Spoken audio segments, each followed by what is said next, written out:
hope you will stay in touch with us and follow webinars, and it will be one part of lifelong learning in your career. It would be also good to hear from you, your reflections, what do you find useful, and what we can improve in our webinars for the next next generation of students. Well, today we will focus, as you can see from the slide, on radio broadcasting and public diplomacy.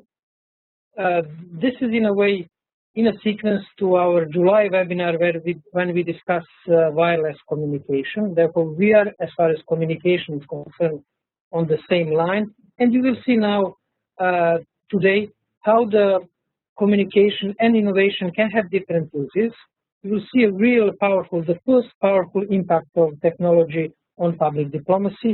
And at the end, we will reflect on relevance for our time and internet era and digital sovereignty, which is becoming a big issue nowadays. We'll start with one sound clip, which I'm sure you will, it will sound, you will recognize easily. This is one of the early examples of the power of the radio. Ladies and gentlemen, I have a grave announcement to make. Incredible as it may seem, both the observations of science and the evidence of our eyes lead to the inescapable assumption that those strange beings who landed in the Jersey farmlands tonight are the vanguard of an invading army from the planet Mars. The battle which took place tonight at Grover Mills has ended in one of the most startling defeats ever suffered by an army in modern times. 7,000 men armed with rifles and machine guns pitted against a single fighting machine of the invaders from Mars. 120 known survivors. The rest strewn over the battle area from Grover's Mill to Plainsboro, crushed and trampled to death under the metal feet of the monster, or burned to cinders by its heat ray. The monster is now in control of the middle section of New Jersey and has effectively cut the state through its center. Communication lines are down from Pennsylvania to the Atlantic Ocean. Railroad tracks are torn and service from New York to Philadelphia discontinued, except routing some of the trains through Allerton and Phoenixville. Highways to the north, south, and west are clogged with frantic human traffic. Police and army reserves are unable to control the mad flight. By morning, the fugitives will have swelled Philadelphia, Camden, and Trenton, it is estimated, to twice their normal population. Martial law prevails throughout New Jersey and eastern Pennsylvania. At this time, we take you to Washington for a special broadcast on the national emergency. The Secretary of the Interior.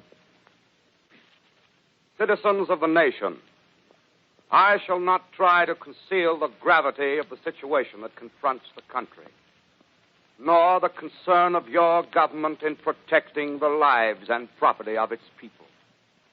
However, I wish to impress upon you, private citizens and public officials, all of you, the urgent need of calm and resourceful action.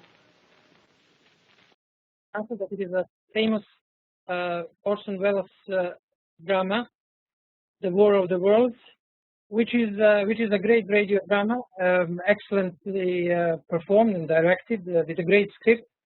But this drama is highly relevant for our discussion today because of the impact that it made. After the radio drama was played on the radio waves, it triggered enormous panic.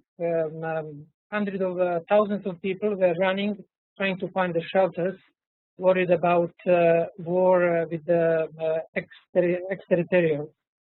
It was the first vivid and in vivo experiment of the power of the radio, emotional power of the radio, and radio broadcasting. And it is, in a way, part of the history of radio broadcasting, and also very useful lesson how powerful radio is, and at how powerful it was at that time. It creates a backstage for our discussion, and especially focus on emotion and psychological aspects of the radio and impact on the broader population, as you will see throughout the presentation. Now, let us just step back to the technological context and what we discussed last month. We discussed invention of wireless communication as one of the inventions that had many fathers, from Hertz, Marconi, Branly, Lodge, Maxwell, Tesla, Popov, and Bose. And there are also some others who may join this club. they invented wireless communication. They experimented, provided scientific foundation. But after that, one of the great implementers of innovation, especially Marconi, and also Canadian scientist Reginald Fessenden, tried to use wireless communication in order to create wireless telephone, because you can now connect our two previous webinars. In June, we discussed the invention of telephony, and in July, we discussed wireless communication. Therefore, what two of them tried to do was to combine the two inventions and to create wireless telephone. Well, there were some successes, and first Fessenden created a successful experiment, and later on Marconi. But wireless telephony took quite a bit of time, almost till our era and the Nokia and mobile telephony, and it wasn't the main impact that was created. The main impact was radio broadcasting, and it is one of good examples of unintended consequences. While they were experimenting with wireless telephony, they realized that one-way communication between the emitters and the so-called radio music box could be very easy. And the main reason why the radio broadcasting took as a powerful communication tool was that it was very easy to design, to create receiving apparatus for the radio program. I'm sure that you did some of those, you created some of those during your studies. I remember in secondary school, it was one of the first exercises in our classes on electronics to create a simple radio device. And I'm just making, asking you to think about the parallel with one of the most powerful innovation of our era, the Google search engine. And for those of you who can recall 10 or 12 years ago, we were polluted at that time with very sophisticated software applications, complex search engines, and at the end of the day, what Google managed to win the game, because it is simple, it is user-friendly. And it is the main reason why radio broadcasting, through the principle of unintended consequences, became great and extremely powerful technology, as we will see shortly. The power of radio was discovered quite early, between First World War and Second World War, by, as you can see, many well-known faces who shaped the history of the 20th century. And they started using radio broadcasting immediately. The power was clear. They, for the first time, could address the wider population. And you will also recall the famous film, which won, I think, 2 years ago, the Oscar Prize, King's Speech, and drama around delivery of that famous speech. Is probably the best way to recapitulate the importance of radio broadcasting for a political life, especially in the critical moments as it was the beginning of the Second World War. Here is the summary provided by one of the leading media scientists, Paul Levinson, who explained the power of the radio in the following way.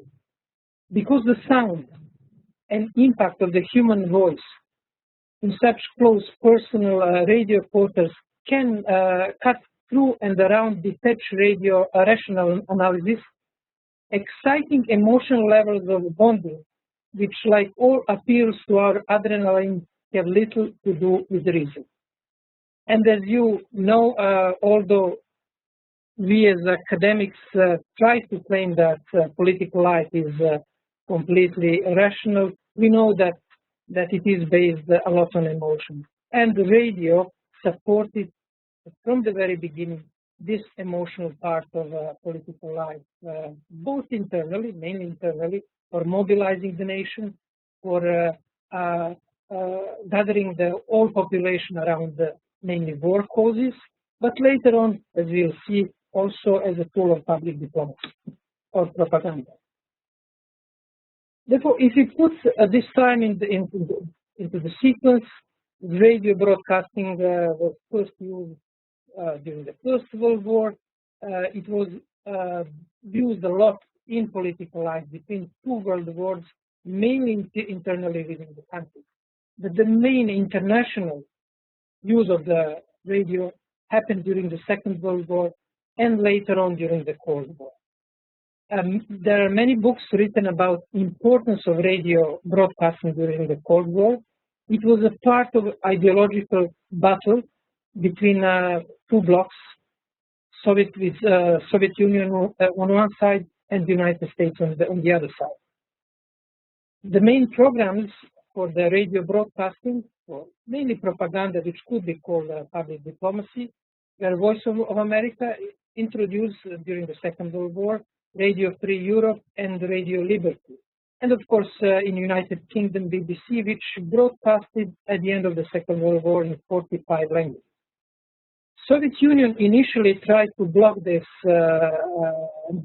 through radio jamming and other tools, but they at one point had more powerful radio broadcasting program covering the whole world in many languages, much more powerful than the United States, United Kingdom, and other Western allies.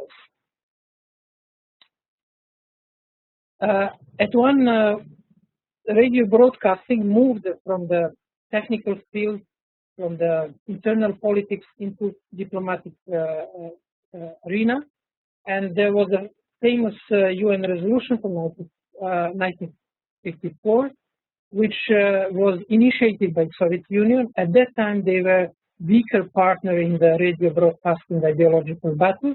Therefore, that resolution condemned broadcast design inside the population of any territory to act incompatible with the internal order.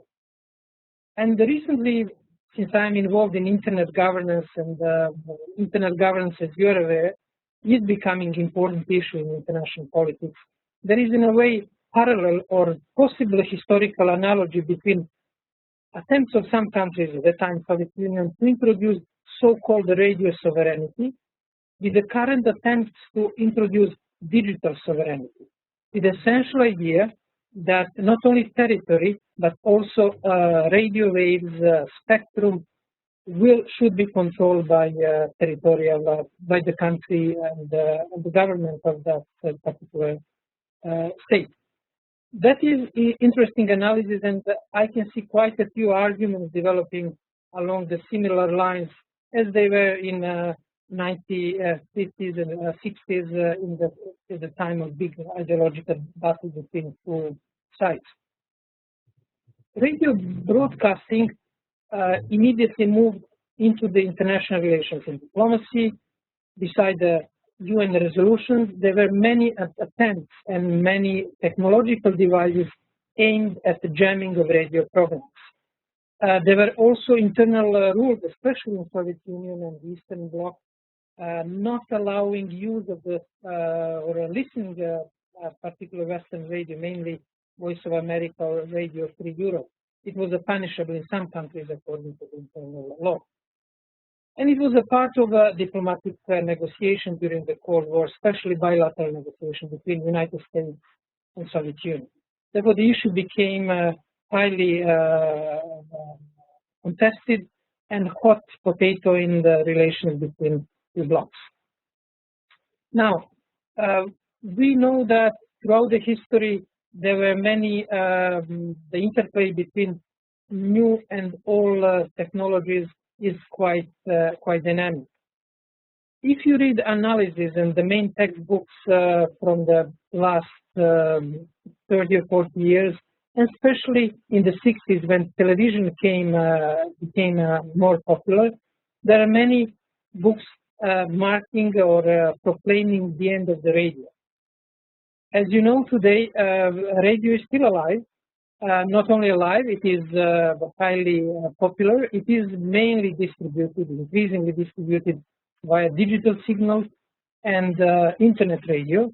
So you can find your favorite radio station on the internet, download them, or use podcasts as a way to follow the radio.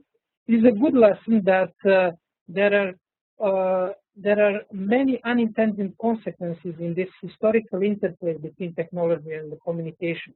We saw already them in the previous period with the invention of telegraphy. But here, there are two important lessons. First one was that the radio was developed as a side effect of the attempt to develop wireless telephony, mainly by Marconi. It was discovered as a possible tool. And the second consequence is that it didn't disappear in spite of the emergence of some other technologies. One of the possible reasons is the power of voice, and especially emotional power of voice, which was discovered by politicians and diplomats very early, and it has been used extensively since that time. This is my short introductory presentation. One of the slight changes that we'll be doing in our webinar is to have the presentation of maximum 20 minutes and to leave more space for possible questions, discussion, special questions from your side. The floor is over. Please let me know your comments and questions on technological, legal, public diplomacy, the emotional aspect of the radio broadcasting. Now, the first question from me is how many of you are still listening radio programs? I'm the first.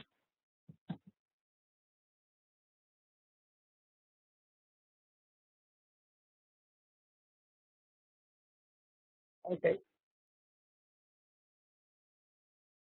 Great. We have already Stefano, Ginger, Aurelia.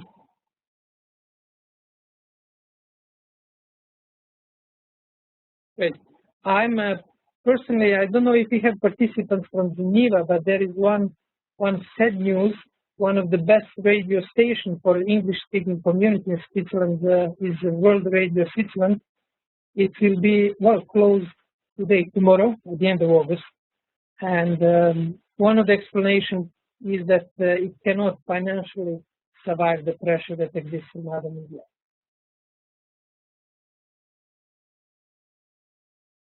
Okay, Margarita as well. On the web. Okay, we have a minority of the radio listeners here. Others are either busy listening now something else, or they are not following the radio program.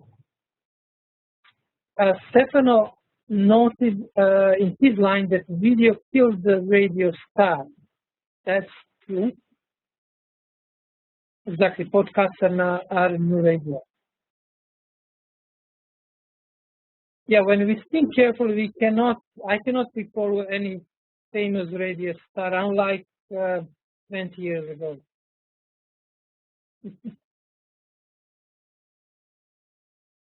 Oh, you see Stefano. Stefano is a great star of the radio program, and I think he can share with us some of his plans about the radio and possible diplomatic radio.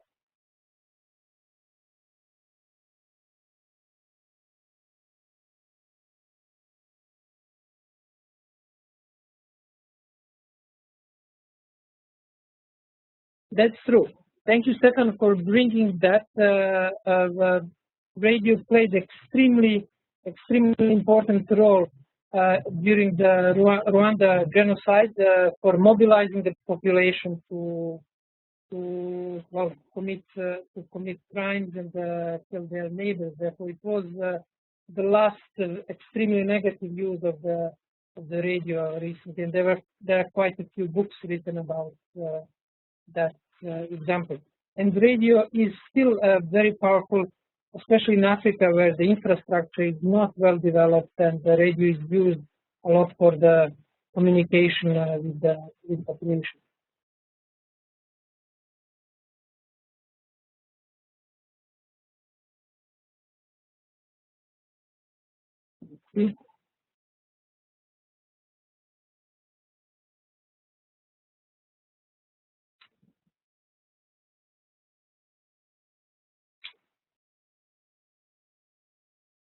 This is an excellent dilemma, and I think that the question is quite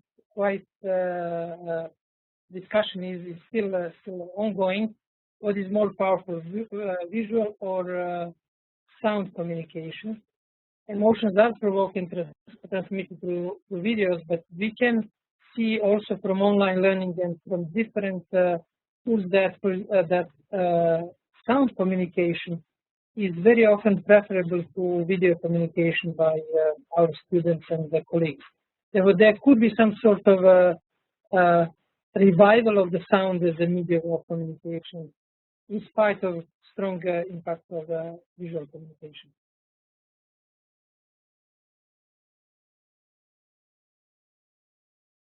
That's a good point. Ginger is highlighting that sound has an element of truth and real empathy.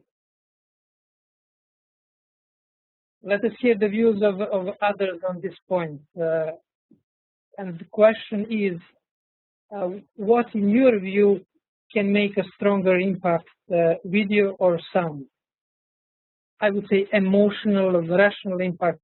What would you trust more, a good sound show or sound message or video message?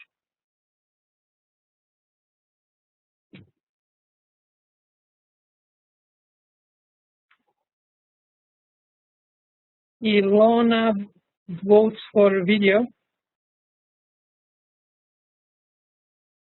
Aurelia, more sound.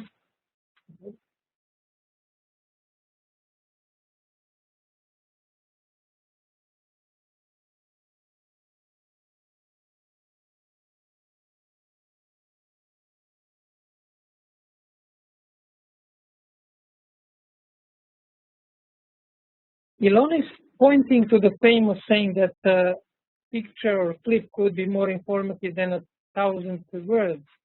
And here is I will highlight what Ilona said, informative. But could clip has as powerful emotional impact, or what Ginger mentioned, impact on empathy. And here is possible difference between sound and video.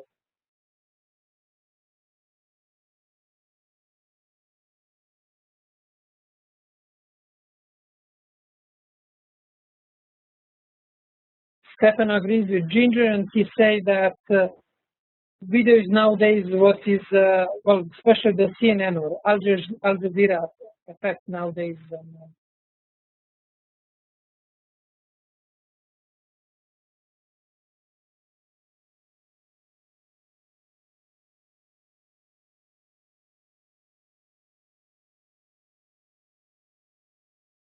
Okay, we have here interesting sort of debate with, let's say, video camp arguing that it's more informative, that it has, I would say, Ilona, you will correct me, but it has information impact. And on the other side, we have sound camp arguing that there is a stronger emotional impact, and it is not possible, except in the Orson Welles case, to manipulate easily sound, while with video it is much easier to introduce the clips and sequences that can have even influence on the subconsciousness of the person who is following particular video.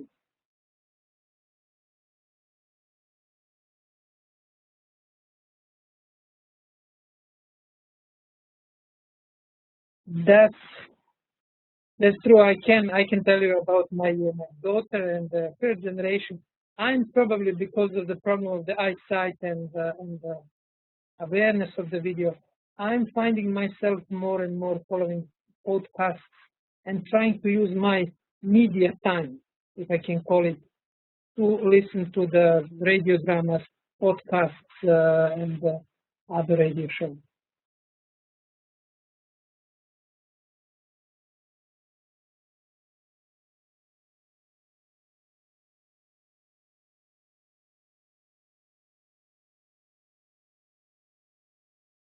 Good.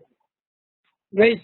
If we don't have any other comments, I will wrap up our short webinar. It is summer webinar on radio broadcasting, on presenting the radio broadcasting as technological innovation, as a legal issue, as a diplomatic issue, and the policy tool. And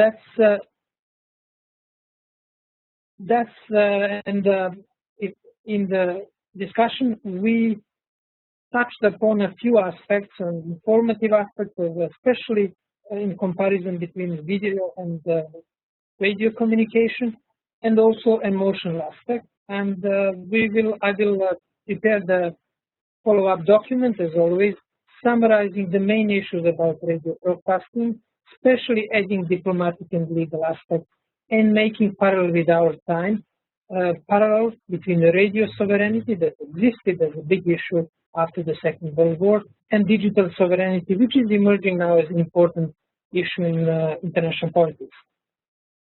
Ginger, try turning off the picture and listen to a show, then try turning off the sound and watch only the picture. Which one gives you more satisfaction? It is a very good experiment, and we can try it next time.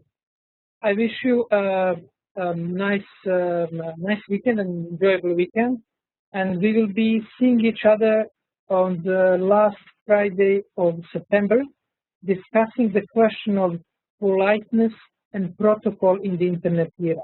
What does it mean to be polite?